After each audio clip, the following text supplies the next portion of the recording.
Memori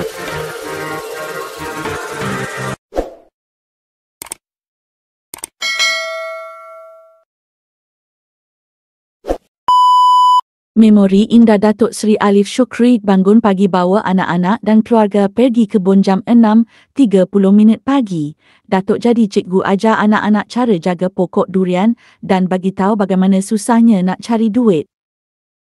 3, 2, 1, jump! A day in my life ni buat aku ya. Inilah kita. Happy tak?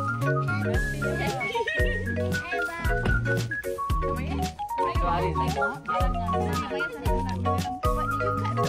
ni barang-barang saya nak lagi 10 minit. Depan jam ni.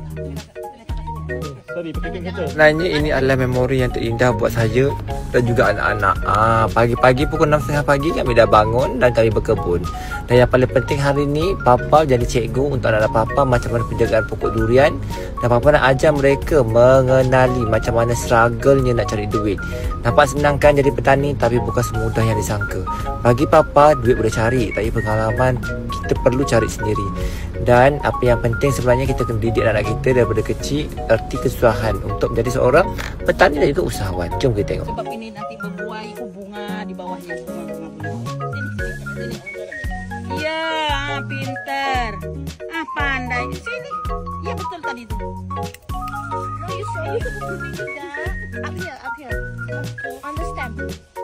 Don't hurt the tree. Yeah. Don't hurt the tree. Pintar. Hey. Yeah. Wow. Sudah sini. Student lagi.